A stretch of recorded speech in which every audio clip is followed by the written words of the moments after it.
नमस्ते रुद्रमण्यव उतोत इखवे नमः बाहुव्यां मुतते नमः जाते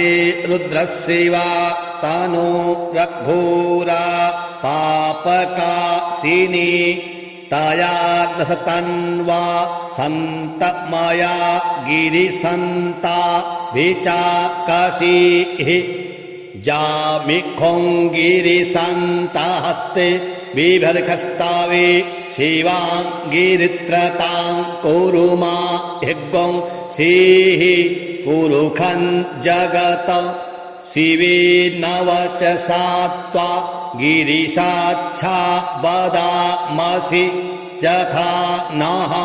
सर्वमिज्जगादजक्ष्मग्गुं सुमना असत अध्यवोचदधिवक्ता।